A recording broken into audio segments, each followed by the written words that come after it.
It kind of feels like fall today for the clouds. It might just be me. I'm like so ready for it that I'm like imagining fall at every point. Right. But to forgive me today, I screamed a lot yesterday and my voice is all messed up. 8-year-olds don't listen very well on a soccer field. I felt like I spent the whole day just screaming. I need to buy a whistle so that I don't have to yell at them so much. I'm like, get over here. By the end of the practice yesterday, I had like no voice. So at least it kind of came back today. But forgive me if I sound like gravel a bit. But we'll keep going where we left off. We talked a little bit about the 4 phases. I want to talk a little bit more about some of the stuff on this slide, and then we'll keep going. I also want to remind you, and I think I mentioned it last time, but our first exam is coming up, right? And not too long. It's a week from Monday. So it's on the 26th. So I'll put it up here on the board really quickly so that it's there. Monday, the 26th.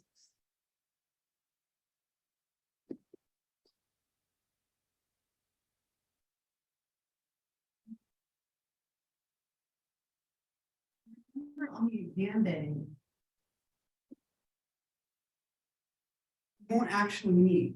And so you'll be taking the exam online on Canvas. And so you're welcome to use this time, right? If you have a very busy day, use this time from 8:30 to 9:45 to take the exam on Canvas, or you can take it at any point during the day. So basically it'll open up at 12:01 p.m.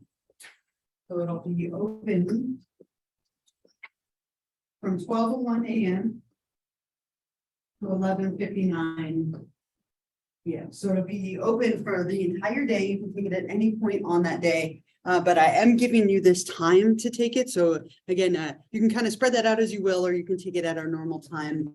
But it'll be open on Canvas. You can use your notes. You can use your book. It'll be on everything in this first unit. So chapter 1, 2, 4, 5, and 6. Yeah. So do we have like?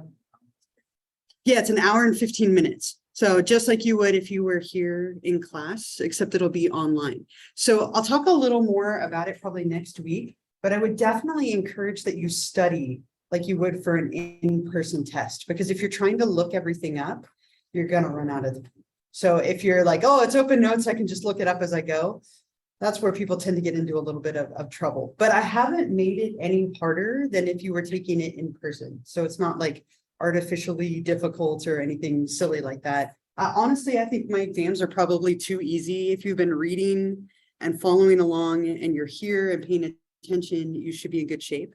But I will talk about the study guide next week and make sure you know what to prepare. But it is coming up. So I just kind of want to put that on your mind as we go into a weekend.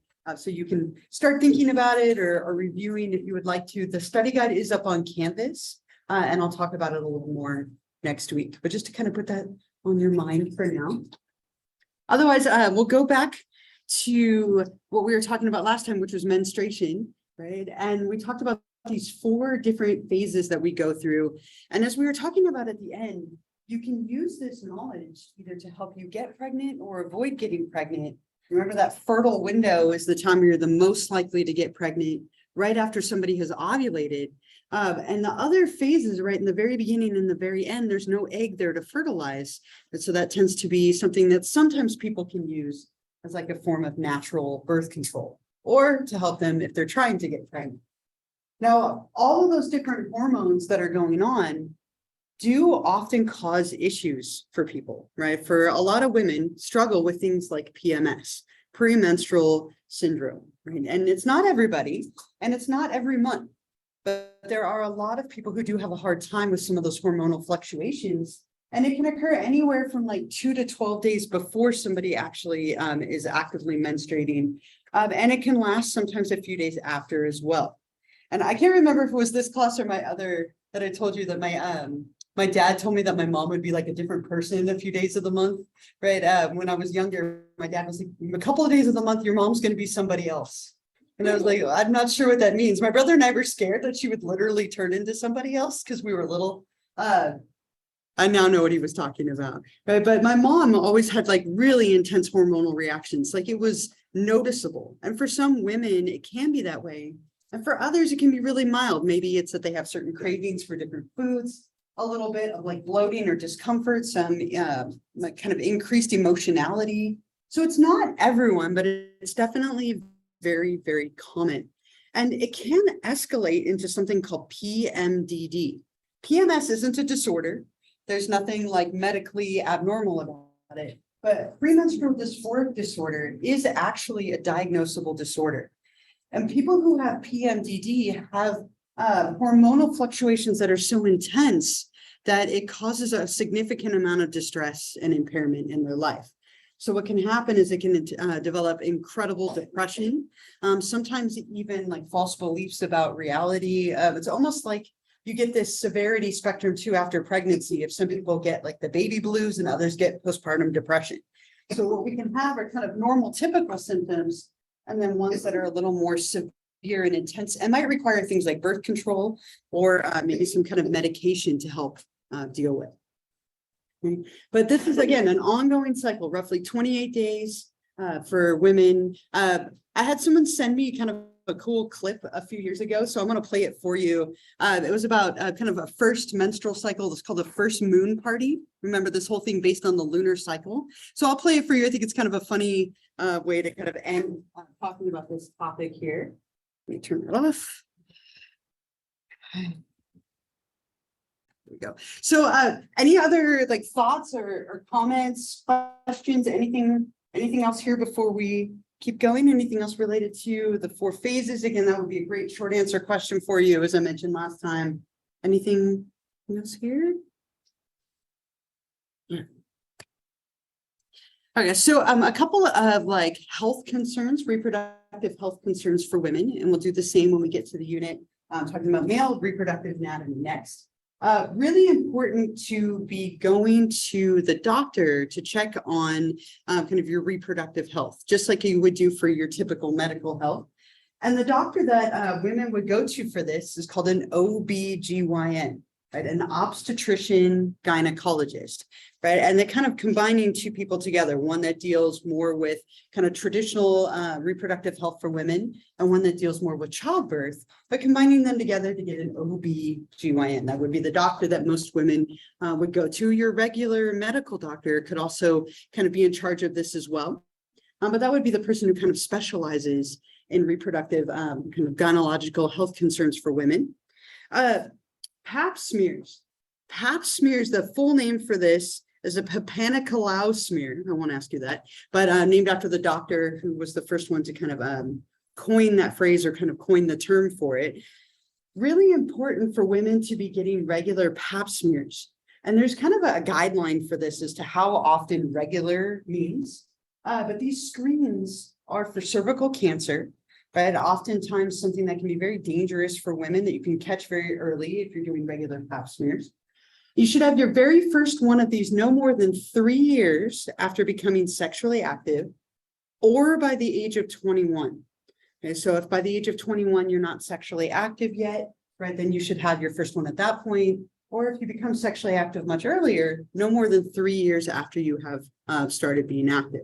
So this is something that should be done relatively regularly. It's usually part of like an annual checkup or a couple of years, like a biannual checkup. But it is something that is very important in terms of screening for certain cancers and checking for any kind of like abnormalities. Yeah.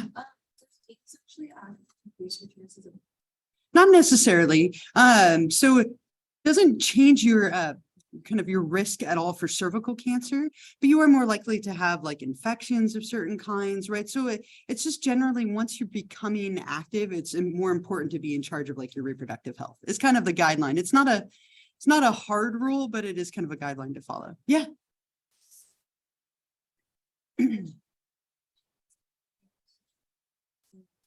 They might. So it's not uncommon for like women when you go to like a regular like medical appointment for them to be like, you're due for your pap smear, right? They're always trying to push you to do your pap smears or your breast exams, right? They're very commonly pushed for. So anytime that you're doing any kind of like screening in terms of your reproductive health, it wouldn't be abnormal for them to consider doing this as well. Now, it's definitely not the most comfortable procedure. If any of you have had this done, what they do is they sometimes call them the duck lips, right? But it's this little device that kind of opens up the vaginal canal. You can see that's happening right here. They stick a small little like it's like it's not a Q-tip, it's a little rougher than that. And they scrape off a little bit of the cells in the cervix. And it's not necessarily painful as much as it's just not comfortable. But what they do then is they run those cells, right, to check for any kind of different cancers. And that's one of the more common things that affects women, cervical cancer. So again, important to be doing those regular screenings. There's a lot of other things that can be kind of health concerns that are typical for women. One that is growing quite a bit in prevalence is something called PCOS, polycystic ovarian syndrome. Now, when you hear cysts, you tend to think of like cancer and bad. Cysts aren't always cancerous. They can be very benign. And that's kind of the case with PCOS for the most part. They're these tiny little cysts that are in like in the ovaries. And what happens is it affects your hormones.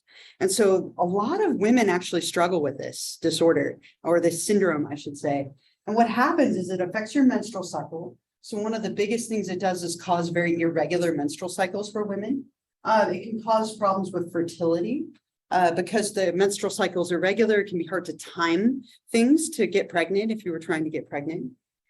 It affects someone's hormones. It can cause all sorts of medical conditions like obesity can be increased, diabetes. It's got a lot of like health correlates that go with it. This is something that might cause a woman to have to take birth control pills to kind of regulate their hormones and their cycle. There's a couple other medications that tend to be popular for this as well, but it's a very common thing affecting a lot of women. We can also get things like urinary tract infections and vaginal infections, yeast infections. The vaginal canal, right, is very susceptible to infection, especially if you are sexually active or don't have great hygiene. Those things can definitely play a role. And then ovarian, cervical, and uterine cancers are some of the more common ones affecting women as well. So when you go to an OBGYN or even your normal medical doctor, they're often going to screen for these things or ask you questions about these things, especially if you are sexually active. Yeah.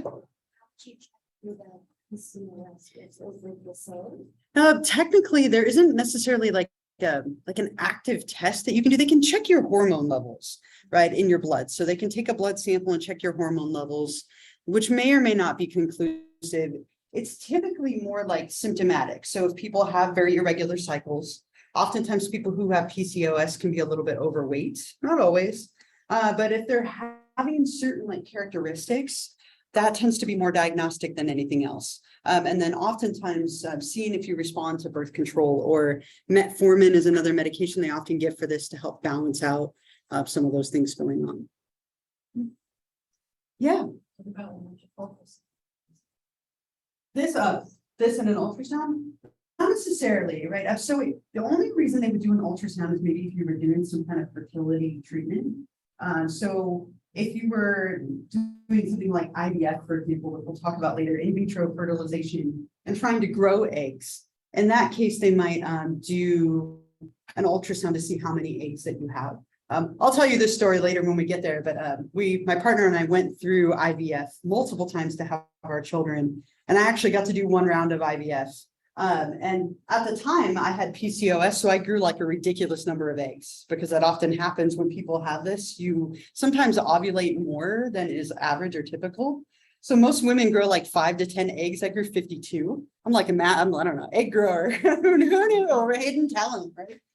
So sometimes when you're doing procedures like that, you might end up having an ultrasound. Otherwise, it's more just symptomatic, and kind of what's presenting would be more diagnostic. Other thoughts or questions or anything for now? Another part of female anatomy, and these are the secondary sex characteristics, would be the breasts, right? So secondary sex characteristics are typically things that develop later. These are things that are going to indicate sexual maturity. So in men, you tend to get like a deepening of the voice. In women, body hair, breasts, and body hair for men as well. So these secondary sex characteristics like the breasts are something that develop in puberty when all of those hormones are coursing through somebody's system. I would like to give you another opportunity for some slang here. And I want you to start thinking about male anatomy. That'll be next week. Then you'll have an opportunity for that. So over the weekend, you could survey everyone you know for random male anatomy slang if you want to. I plan to ask my in-laws at dinner tomorrow. just for fun, just to see my father-in-law look incredibly uncomfortable. I cannot wait. I'm just already excited about it. So go ahead and find a few people around you, like 2, 3, 4 people, whatever's easy. And see if you can come up with a list of some slang terms for breasts and write them down so you can share. So just a couple people around you, whatever's easy. I'll give you a few minutes.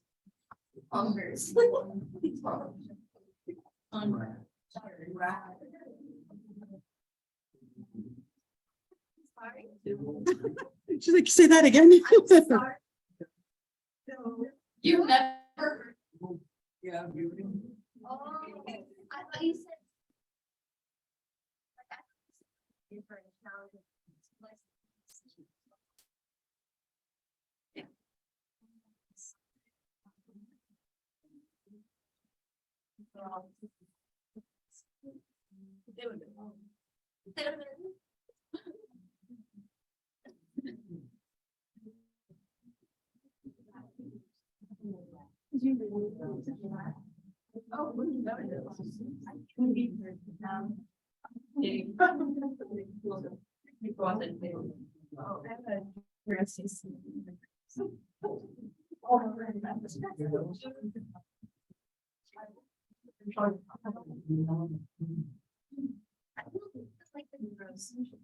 Like this one. So write them down so that you're in the chair. Somebody put them down. Yeah.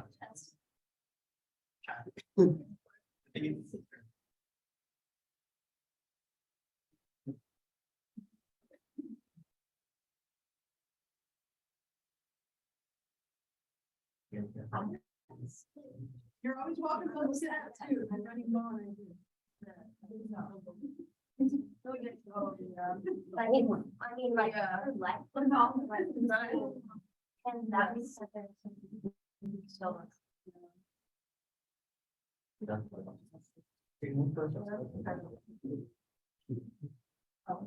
know. He's out of the person for a while, so that's going to see how to the ground.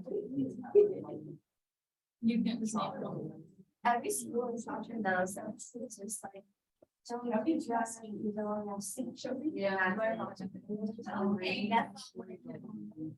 Not literally, it's like just see. And also, I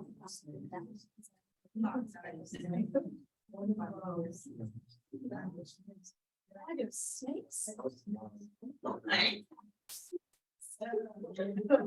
They made that one.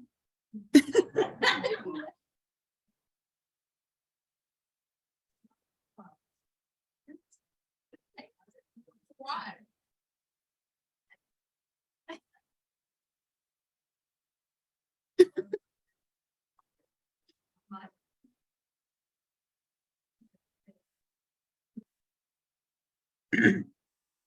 I'll give you just like another minute and then we'll see if anyone wants to share. Oh, wow.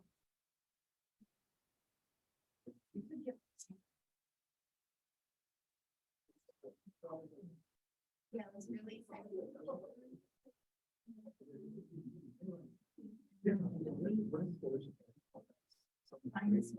I think bag seems too.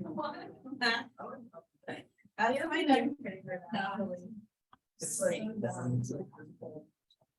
know. That's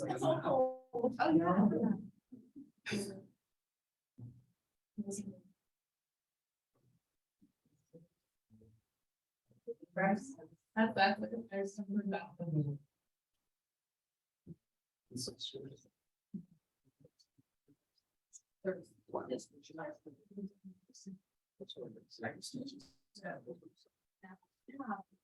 Yeah, no, wow.